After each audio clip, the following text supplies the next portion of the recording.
Hey guys, Allison here. Well, we are still in Lent, and we're also focusing this year on the theme of freedom. And there's no better time to talk about freedom than during Lent, because that's ultimately our journey to freedom from sin. And, freedom, just general emotional, spiritual freedom that Jesus came to give us. Now, I want to talk about three things: anger, resentment, and bitterness. Now, a lot of people lump the three together and say they're all bad. The reality is this: anger is not bad. Anger is an emotion that God gave us that we're supposed to use for good. All right, it rises up spontaneously. Something is not right. Now, sometimes it's our fallen human nature, our pride, or whatever, that we get angry about something. But sometimes, or more often than not, we're frustrated maybe, or there's an injustice that we see taking place, and we get rightfully angry, righteous anger. But when we have hurts with other people and we feel angry, it's normal and it's actually healthy. And you need to find ways to work it through. What do I mean by that? To, number one, acknowledge your anger. Number two, really gauge whether or not you're in control of it. Sometimes when we're in the throes of anger, the best thing to do is to kind of step away.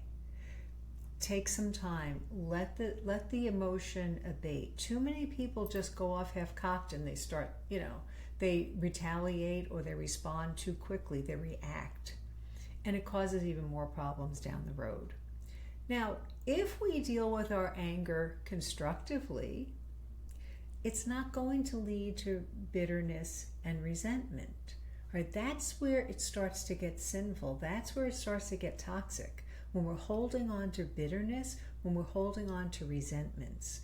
All right? And think about the word resent. It's resent.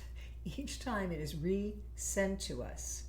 So if you want to be free, really truly emotionally free, you need to reckon with your anger. You need to make friends with your anger. Anger is a good thing. So many of the great things that have happened in the world have been fueled by anger, but a righteous anger. An anger that says, I cannot stand by and watch this injustice anymore. So think about the pro-life movement, all right? It's fueled by anger in a constructive way. If the anger becomes bitterness or resentment, it can become toxic and it can be expressed in very negative ways. So again, we want to be free. So embrace your anger and try to gauge, are you holding on to resentment? Are you holding on to bitterness? That is something you need to bring to the confessional, not just because it's so much sinful, all right? It may or may not be, depending on where you're at. I'm not talking about culpability here.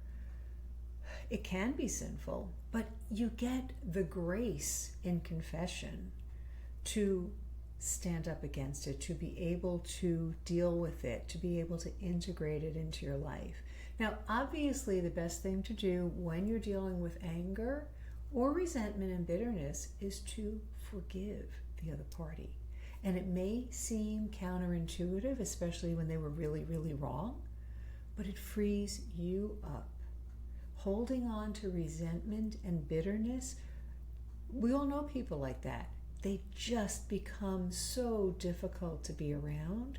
You could see it on their face. You could see it in their, even their physical affect. Sorry, they're holding it. And so, it's interesting because a lot of doctors will tell you that a lot of back problems are because of anger or because of emotions. So we need to let them go.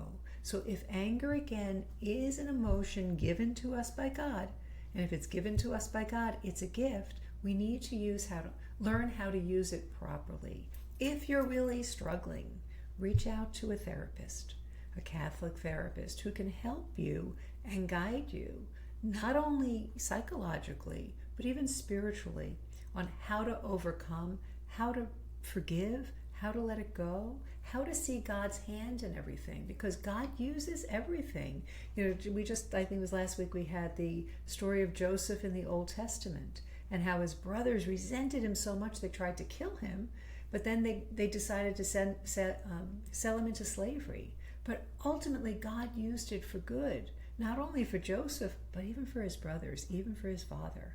So God brings good. So if we really believe that God can bring good out of the worst situations, that often can help us to let go of the anger, because we know that God will put it all right. And that's, I think, again, having that spiritual approach, having a Catholic therapist that can help you with that, to help you to integrate that approach, is really, really powerful. So as we go through, we're almost done with Lent, as we're moving toward Easter and resurrection, take the opportunity to get to the Sacrament of Reconciliation and bring your anger there. All right, bring your resentment and bring your bitterness, and ask God to transform it, because He will use it for good. I hope you find that helpful. God bless you.